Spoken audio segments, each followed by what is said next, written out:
Hi, Pocket! In this video, we explore the new bounties and I tell stories from my life as a fox. Weekly bounty time, this time expanded. Title Update 2 has given us 2 entire new pages, one for fishing and another for endemic life. This also reminded me that I've neglected the arena page for a while, whoopsie. I should be getting that done too. The rewards on arena bounties are fantastic, big spheres and ingredients. So, gather up sailors, let's chart a course, starting with the monsters. First and last bounties are always the same, so we're looking at the middle 3. This time, 3 in the forest, 5 Leviathans, and 3 tempered. This really sounds like it's calling out Lagiacrus, our new forest Leviathan, but it's far from our only option. Surprisingly, with only 5 Leviathans in wilds, 3 of them can show up in the forest. That means this week's bounties can be completed with tempered Uthdunas or Mizutsunes, as well as Lagiacrus. But I want to farm up Lagiacrus parts, so we'll go for that one. On to the fishing bounties. 1 in the plains, 1 sushi fish, and 3 with the fishing rod. Catching a sushi fish in the plains seems simple enough. 1 trip to the oasis should get that done. Then, endemic life. 1 in the plains, 1 quattraflies, and 100 points. Quattraflies is simple enough, and 100 points is just more catching a bunch of stuff. The arena ones are always the same for now, a Rathian and a Chata with B or better, not bad. These are a lot easier than I was expecting. I suppose I'll knock out Lagiacrus first, and then have a nice reprieve with the rest, right? Ouch. Thank you, Jettison, thank you. That's cheating!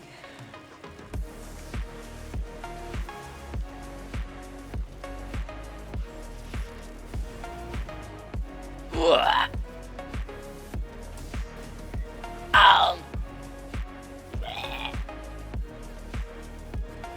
Okay, lock in.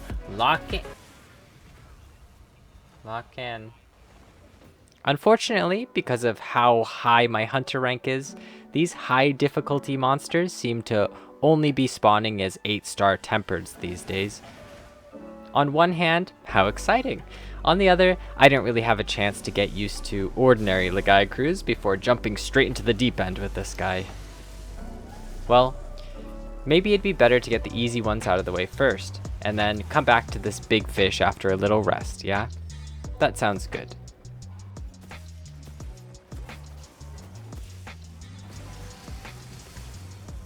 I was blocking. Why? The fishing bounties are easy peasy. Sushi fish looks like this guy here, and then it's 2 more fishes and we're done. This bounty was literally done within a minute. Not too bad at all. Sushi fish apparently like emerald jitterbait, as described in their endemic life researchers' notes. But I did find catching this guy with the ordinary bait. Remember, it's lefty-righty to reposition your bobber, and upsy-downsy to get their attention. Once they're biting, just be still, be patient, and grab 'em. For endemic life, we have to capture quattraflies. The researchers' notes say that they're found at places monsters aren't likely to prowl, and are good indicators of spots safe enough for pop-up camps. After heading to this pop-up camp spot, I found a spot to grab them right here. After that, it was just a matter of collecting up 100 points. This can be done by grabbing everything you see with the net. These vigor mantle bugs were everywhere in my game, so I collected up a ton of these, easy peasy. The arena quests are same ol', fun enough hunts, and I'm glad to bring Lance into this one for the first time. I've missed Hammer too. Holy moly, the buffs to this are crazy. Being able to offset with the charged upswing is absolutely absurd. What a huge buff. And the new follow-up attack after is really strong too. I didn't want to get caught up farming these because they are so fun to do over and over and try to get better times with, but here were my times from my first go at each. Let me know how you did this week and what weapons you used. Well, it's time to stop procrastinating the monster bounties. I know I could do Uthdunas no problem, and Inclemency would make spawning that one easy enough, but I really want those parts, so on to Lagiacrus. Time to lock in. Struggling to hunt these Lagiacrus reminded me of a few stories from long ago. One from an ancient time where I was still a hunter, but not quite the same. My friend Aesop told it best.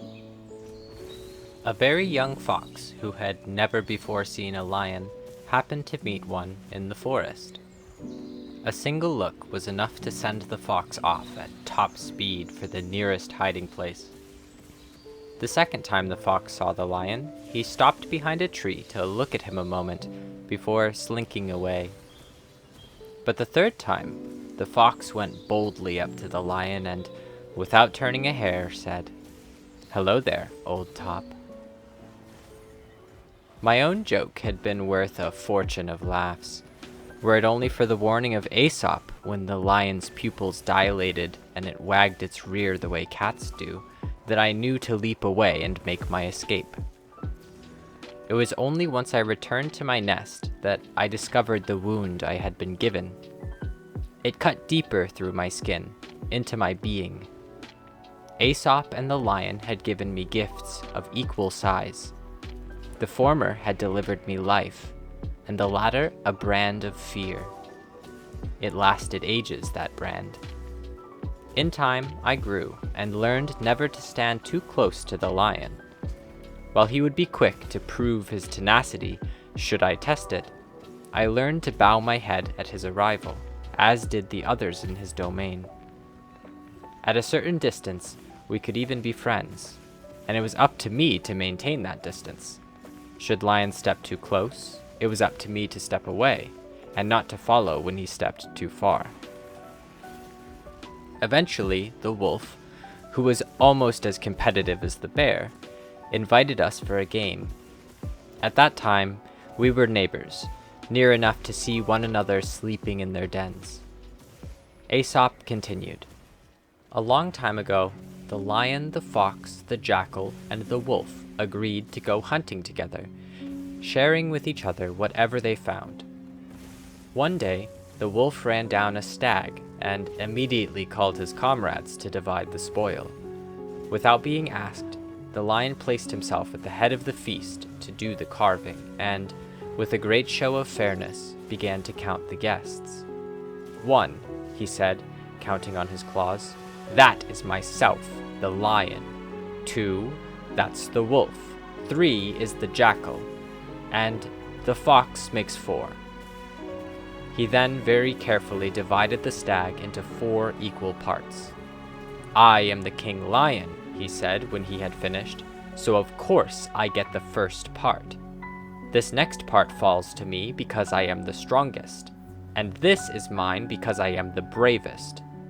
He now began to glare at the others very savagely.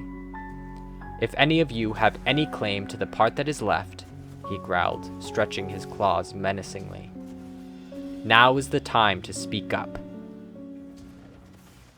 My snout stayed shut then, as the wolf, larger than Jackal and myself, approached the final piece of what was once his whole bounty. For a moment, I had fooled myself into believing that it was generosity that stayed the lion's claw. Alas, when I would one day look inside, there was not an ounce of generosity in Lion's stomach, so it must have been something else hidden in there that kept him from stealing the rest.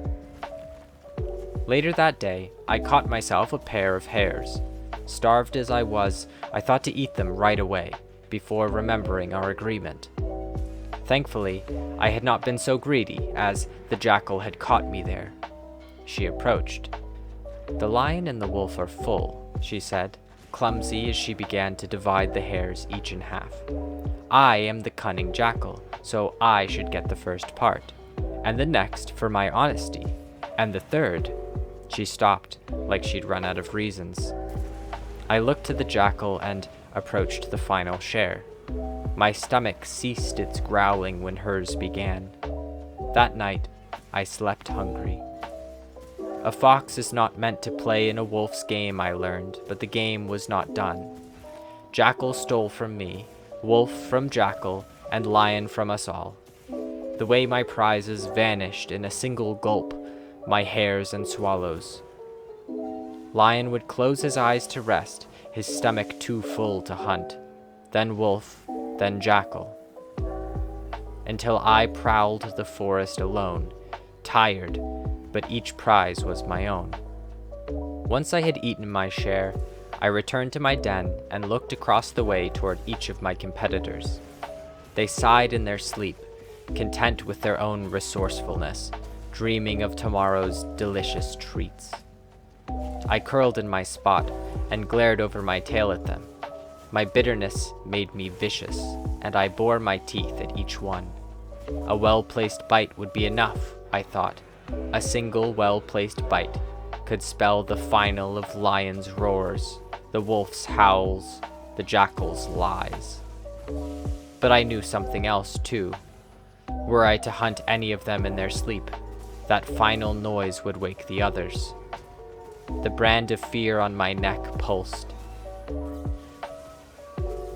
No matter which I chose, another would take it. I did not bother with a riddle that had no answer.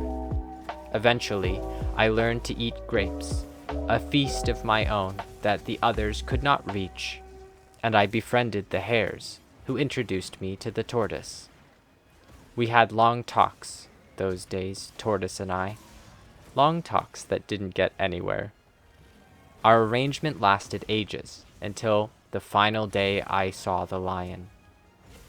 It was an ordinary day when I was wandering the forest, ever curious to what had become of the wolf and the jackal, who I had not seen that week. Aesop remembers it like this.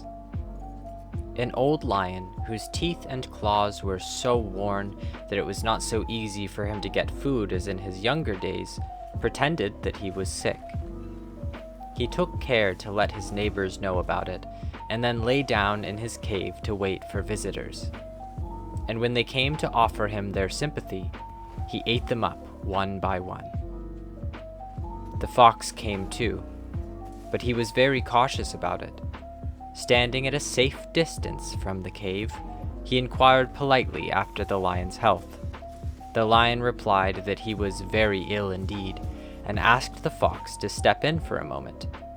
But Master Fox very wisely stayed outside, thanking the lion very kindly for the invitation.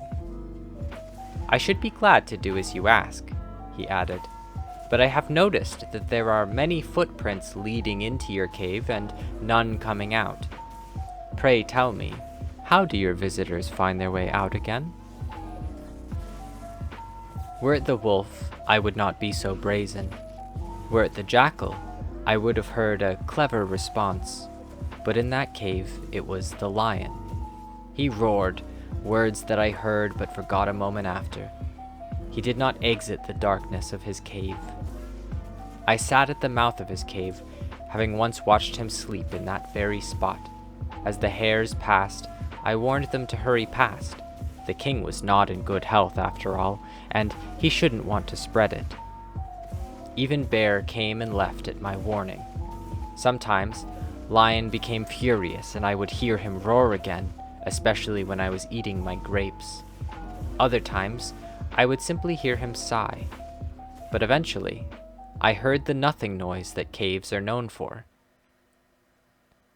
As I approached the lion who had, for the first time, fallen into the deepest sleep on an empty stomach, I felt not a pang from the brand he had given me. "Hello there, old top," I said. "If you have any claim to the part that is left, now is the time to speak up."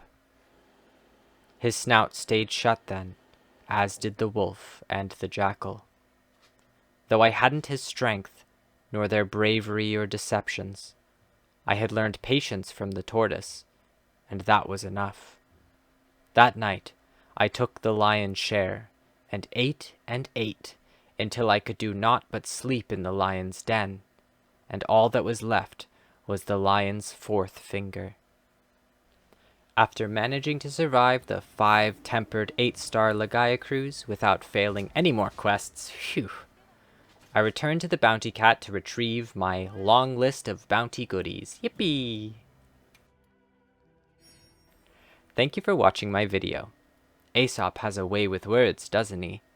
I hope you enjoyed their telling of events, as well as my own entries. He didn't catch everything after all, but He certainly caught some good bits, and that's often enough to remind me of the rest. Reminiscing on these old stories is a bit like getting sucked into the arena loop. It can go on for far, far too long, so I ought to cut it off here. Until next time, fellow hunters, good luck, good night, and goodbye.